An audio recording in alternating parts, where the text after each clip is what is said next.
আবু জেহেল পাথরের কঙ্কর মুঠের মধ্যে করে আইনা বলছে, মোহাম্মদ এটার ভিতরে কি কও, তাহলে ইমান আন। নবী বললেন, আমি না বলি, বরং এটারে জিগাও, সে আমারে চিনি নিটা জিডেই হোক।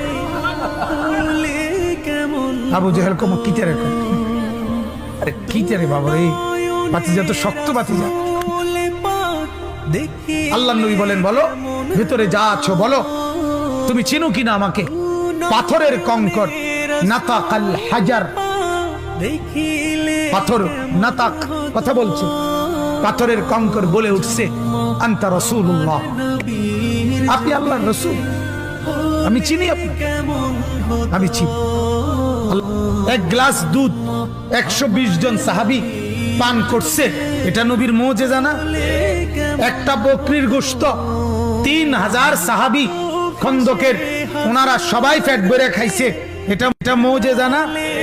এক মগ পানি, মানে এই বদনার তলে অল্প কদ্দুর পানি, এইটুকু পানি কূপে ফেলছে, 1400 সাহাবী গোসল করছে, অজু করছে, উথলে ওঠা পানি, এটা কি নবীর মুজিজা না?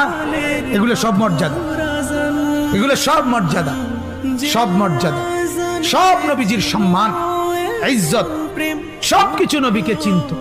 জামাদাত, হাইওয়ানাত এবং জিন, ইনসান, কুল কায়নাত আল্লাহর নবীকে চিনত।